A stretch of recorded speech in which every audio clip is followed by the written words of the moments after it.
Oke, mari kita mulai. Hari ini kita akan membedah sebuah studi kasus yang sangat menarik, yaitu MPX Logistics, atau kode sahamnya MPXL.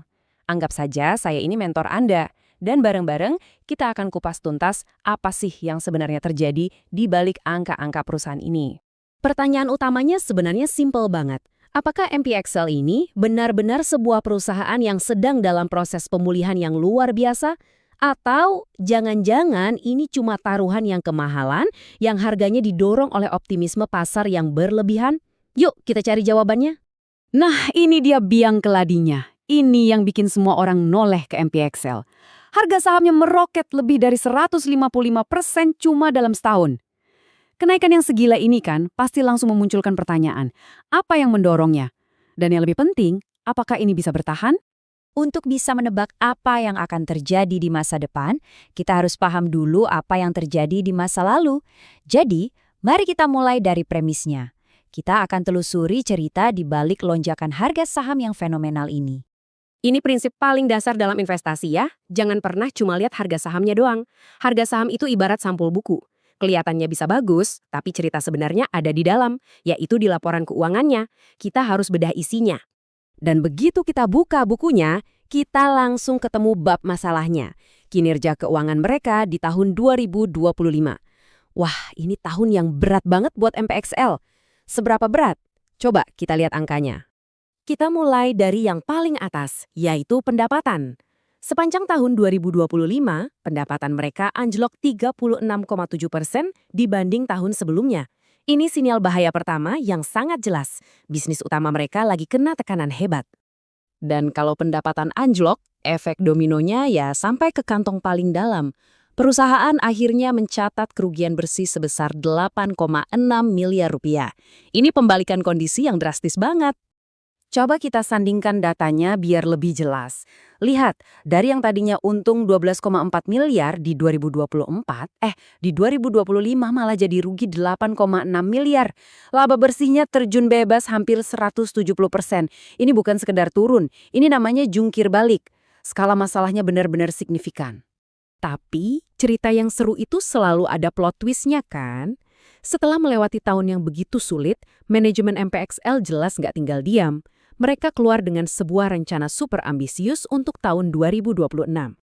Dan mereka memulainya dengan target yang luar biasa berani. Direktur utamanya bilang, target pendapatan harus tumbuh minimal 50%. Ingat, mereka baru aja turun 36%. Jadi target ini nunjukin kalau manajemen pede banget sama rencana pemulihan mereka. Terus gimana caranya? Mau capai target segitu? Nah, ini dia jawabannya. Ada 6 pilar strategi. Kunci dari semua ini adalah satu kata, diversifikasi. Mereka nggak mau lagi taruhan di satu sektor aja. Mereka sebar risikonya kemana-mana, mulai dari logistik darat, optimalisasi armada batubara, sampai masuk ke pasar baru seperti angkutan CPO atau minyak kelapa sawit.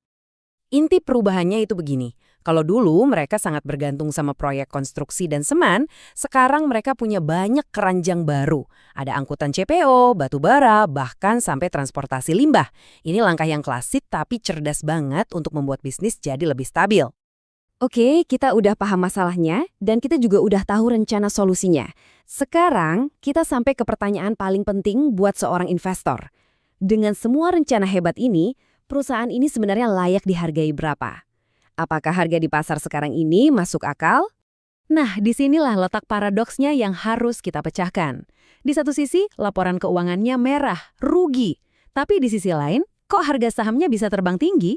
Ada yang nggak sinkron di sini, dan tugas kita adalah mencari tahu kenapa. Untuk mengukur mahal atau murahnya, kita pakai metrik kunci, Price to Book Value atau PBV. Gampangnya, ini membandingkan harga pasar saham dengan nilai aset bersih perusahaan. Angka PBV untuk MPXL adalah 5,28 kali. Simpelnya, ini angka yang tinggi banget, apalagi untuk perusahaan yang baru saja rugi. Biar kebayang setinggi apa angka itu, coba kita bandingkan sama rata-rata industrinya. Perusahaan sejenis biasanya punya PBV antara 1,5 sampai 2,5 kali. MPXL, angkanya lebih dari 2 kali lipat batas atasnya. Ini bukti kuat kalau pasar sedang membayar harga premium untuk cerita pemulihan MPXL. Jadi, kenapa pasar mau bayar semahal itu? Jawabannya, pasar itu nggak membeli kinerja saat ini, tapi mereka membeli janji masa depan. Mereka bertaruh pada potensi mereknya, izin-izin khusus yang dimiliki perusahaan, dan yang paling penting, peran strategis mereka dalam proyek raksasa Ibu Kota Negara Baru IKN. Intinya, pasar lagi membeli sebuah cerita. Nah, sebagai investor yang cerdas, kita nggak bisa cuma menelan cerita itu mentah-mentah, kita harus verifikasi. Di bagian terakhir ini, saya akan kasih Anda semacam checklist praktis, hal-hal konkret yang perlu Anda pantau untuk membuktikan apakah rencana besar ini benar-benar berjalan sesuai harapan. Oke, ini daftar pantauan Anda. Pertama, utang. Rasionya sekarang 1,38, ini cukup tinggi. Apakah mereka bisa mengelolanya? Kedua, divisi CPO yang baru itu.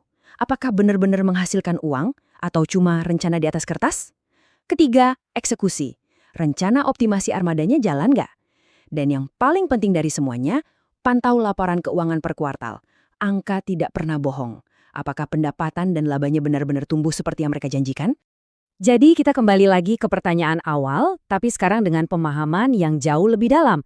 MPXL punya rencana yang hebat, tapi pasar sudah membayar sangat mahal untuk rencana itu. Pertanyaan terakhir untuk Anda renungkan adalah, apakah Anda membeli saham ini sebelum pemulihan terjadi dengan harga diskon? Atau jangan-jangan Anda malah membayar dengan harga premium, seolah-olah pemulihan itu sudah pasti berhasil? Jawaban Anda atas pertanyaan itu akan menentukan apakah ini adalah peluang emas atau sebuah pertaruhan yang sangat mahal.